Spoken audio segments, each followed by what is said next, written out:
Are you tired of the relentless midlife weight gain, no matter how hard you try to keep it at bay?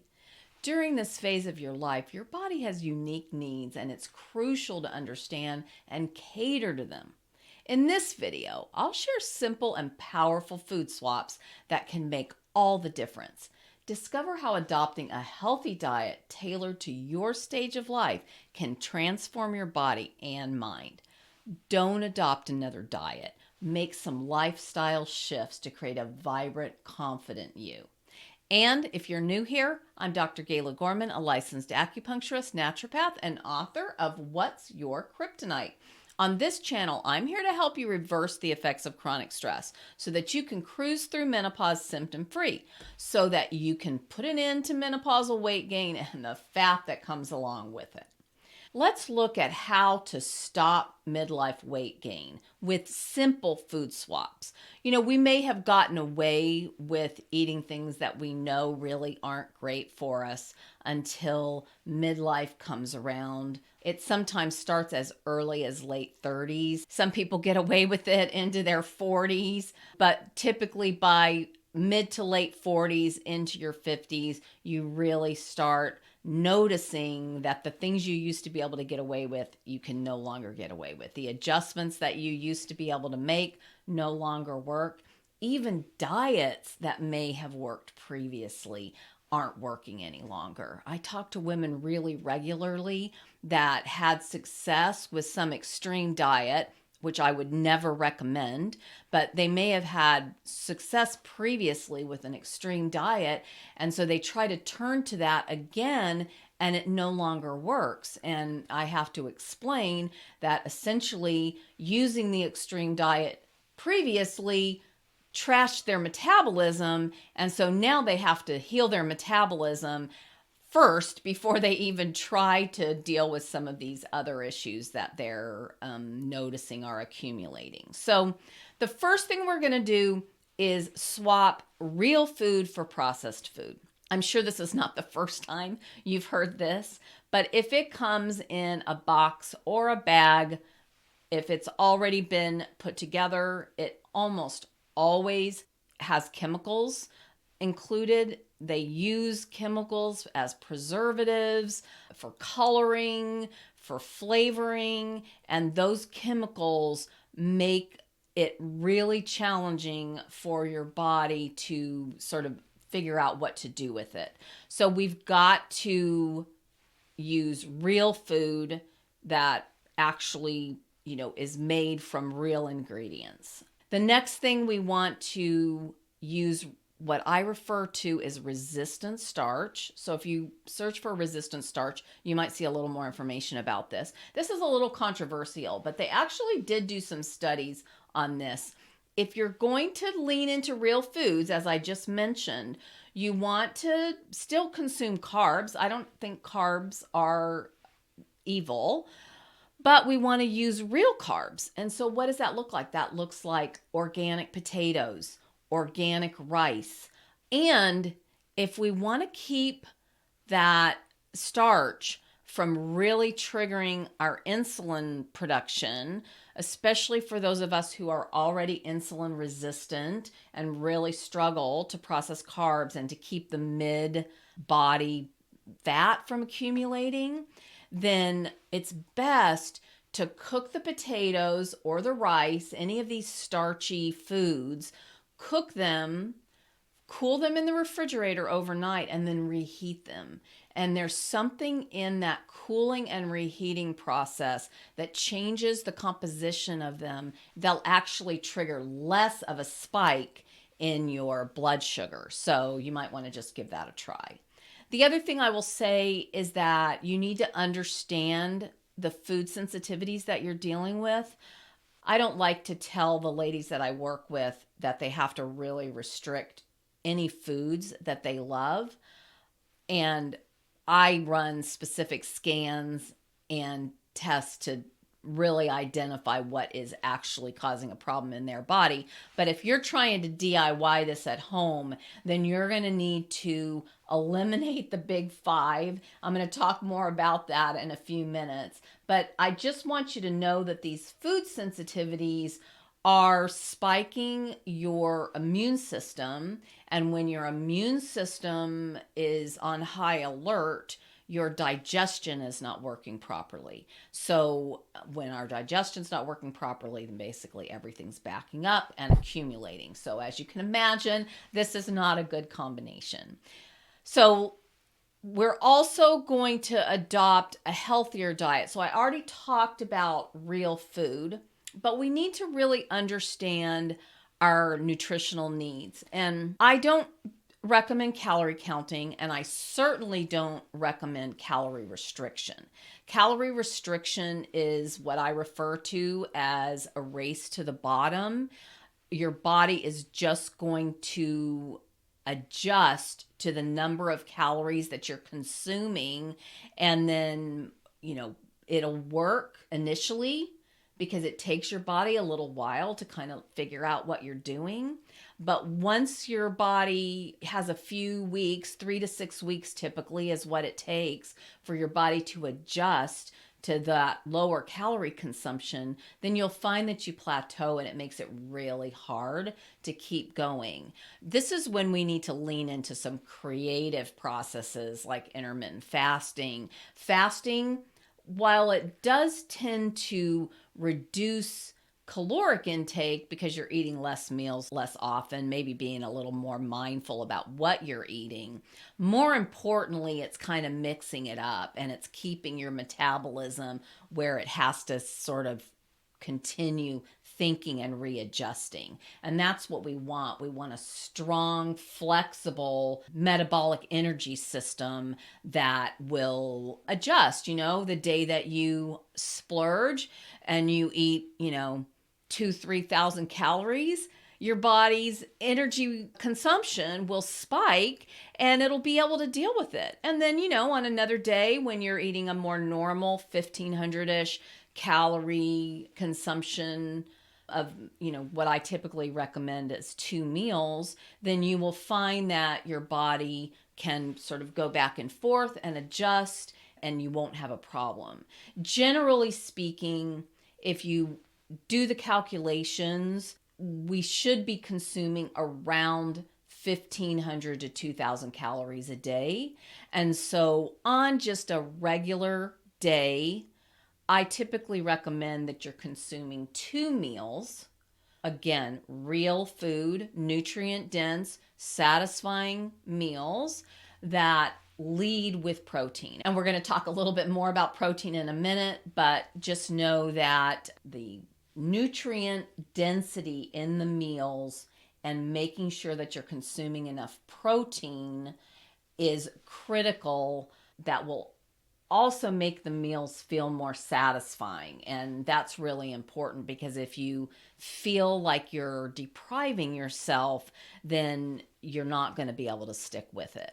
So this is just an example of one of the countless ways that we actually put our system under stress, by eating foods that don't agree with us or restricting calories too much. And, these stressors create symptoms and other health issues, especially during menopause. I created a video that shows you how to eliminate menopause symptoms naturally. So I'll make sure to link to it below this video, but make sure you hit subscribe too, because I share a lot of tips when it comes to dealing with stress that's become toxic. And relieving the nasty symptoms that stress creates makes navigating through menopause a breeze. So I mentioned earlier that we are going to focus not just on eating a healthy diet, but we're also going to focus on what we're eating in those meals that we're consuming. If you are applying what I often refer to as the 80-20 rule, the Pareto principle, you may have heard me talk about this in one of my other videos, but essentially the principle says that 20% adjustments create 80% of the results. And this is how diet works. Most of us are consuming a diet that honestly isn't all that bad. We know a lot of the things that we are supposed to be doing, and we may have applied it pretty well most of the time. So, what happens though is that there are a few things that are causing our body additional stress.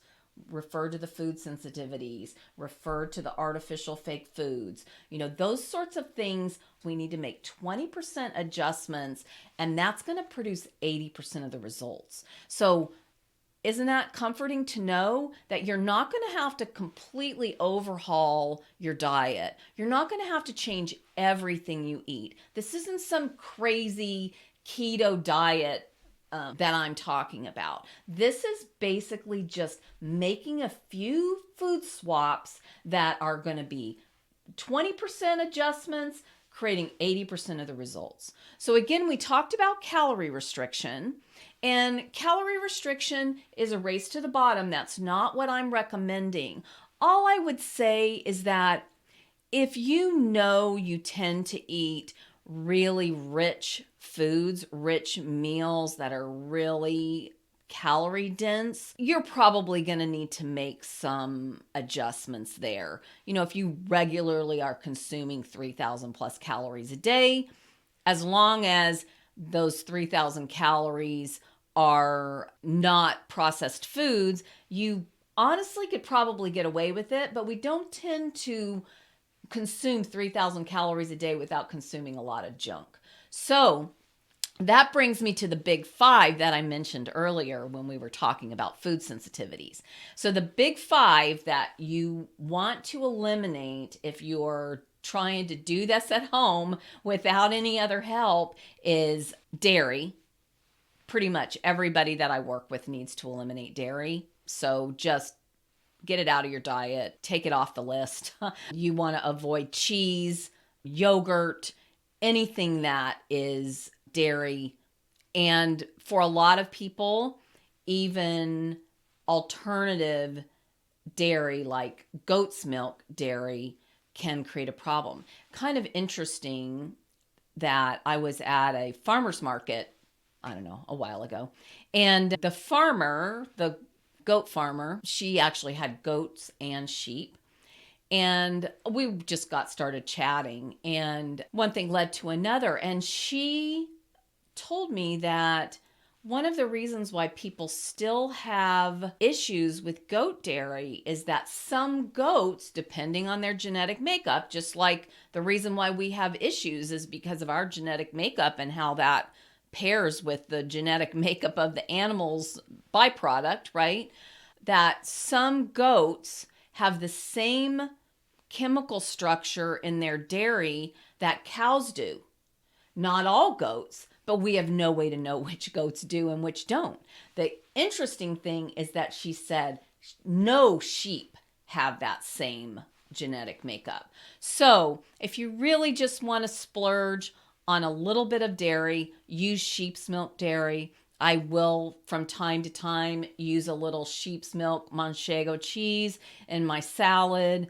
Sometimes if you go to a high quality, authentic Greek restaurant, they'll actually use sheep's milk feta, but you have to ask them because the restaurant we go to regularly, a lot of the things they make it with the less expensive, easier to get cow's milk, but only the really high quality things do they actually up level the ingredients and use the sheep's milk alternative. And so I have to ask them to swap out the ingredients with the sheep's milk. So just know if you don't want to deal with the alternatives, just take dairy off the list. So there's dairy and there's wheat or gluten, and really it's gluten. So you will, once you start poking at this, if you poke a bit, you will find that there's a lot more grains than just wheat that have gluten in them. Yeast, and yeast is a big problem because if you are using alternative grain baked goods, a lot of times they put 2 to 3 times the yeast in those alternative baked goods to try to offset the missing gluten. So don't think you're doing yourself any favors by swapping out the baked goods. And then sugar. And I will say that alternative sweeteners are completely a non-starter. That's a subject for another video. But if you are going to use sugar, use as little as possible. And I want you to use real sugar, raw sugar, maple syrup, honey. So I will say some people have an allergy, food sensitivity to honey sometimes. Maple syrup tends to not do that. So if you want a little bit of sweetener, do not use the alternatives. Use the real thing and use as little as possible. You want to wean yourself off of it and train your taste buds to not expect that kind of like shockingly sweet flavor. And then last but not least is alcohol. I hear you.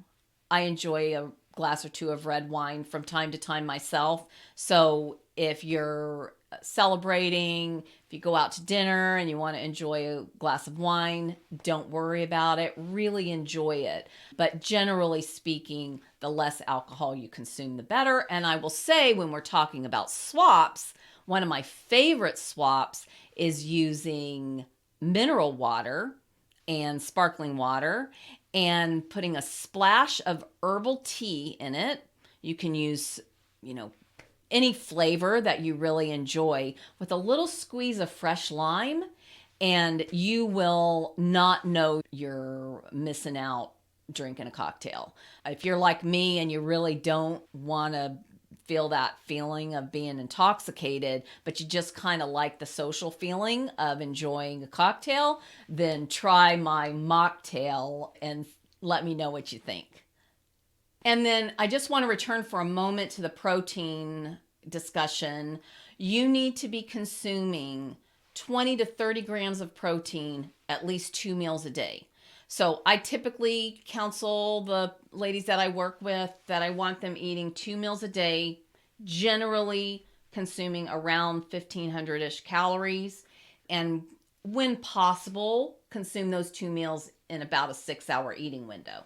And this applies time restricted eating, intermittent fasting, kind of gets rid of all the snacking. If you have not been practicing some of these things, you'll find just pretty much they have immediate results. But when you start leaning into the protein and you've got to get 20 to 30 grams of protein in every meal, you will find how protein deficient you really are.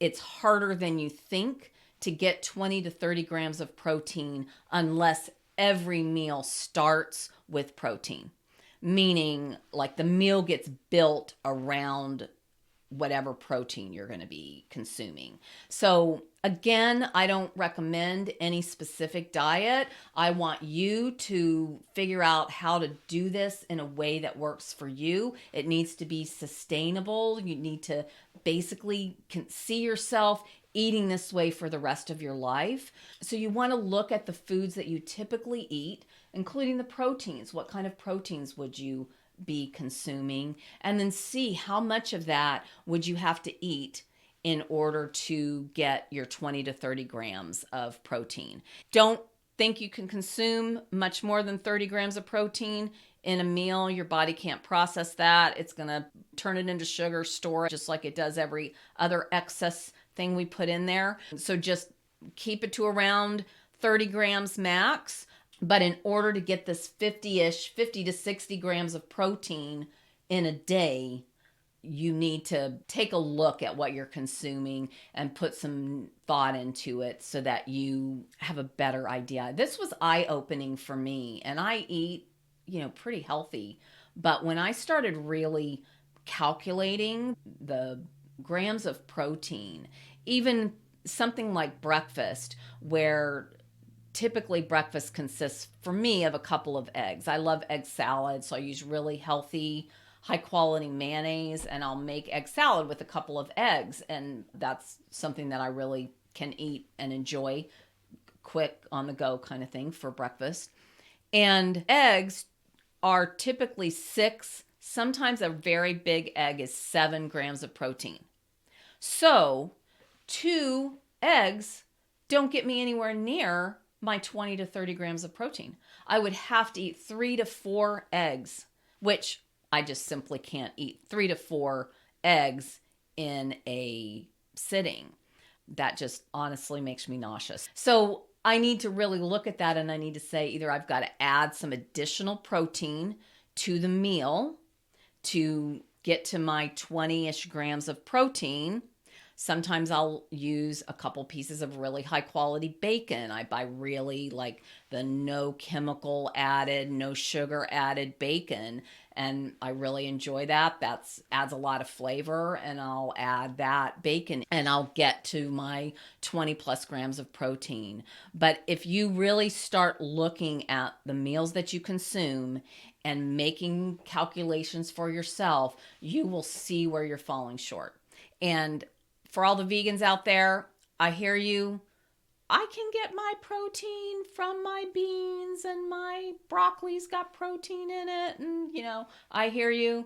But you need the same 20 to 30 grams of protein in every meal, just like we do. So go calculate it for yourself and see how many cups of lentils you would have to consume to get 20 plus grams of protein. Highly unlikely that you're actually consuming that many beans in one sitting without, feeling like you're going to blow up from digestive issues. Well, hopefully that gave you a lot to think about and gave you some ideas of what kind of food swaps you can make to help keep these issues related to menopause fatigue and some of the accompanying symptoms like weight gain, keep those managed and under control. And if your best efforts to live a healthy lifestyle and do all the things you've been led to think are supposed to work aren't getting the job done, you may even feel like you're taking 2 steps forward and 3 back. In my next video, I'll show you how to manage the toxic stress that's sabotaging your efforts. You can eliminate the symptoms that seem to be piling up in midlife naturally without medication, crazy diets, intense exercise, or any other unsustainable lifestyle hack.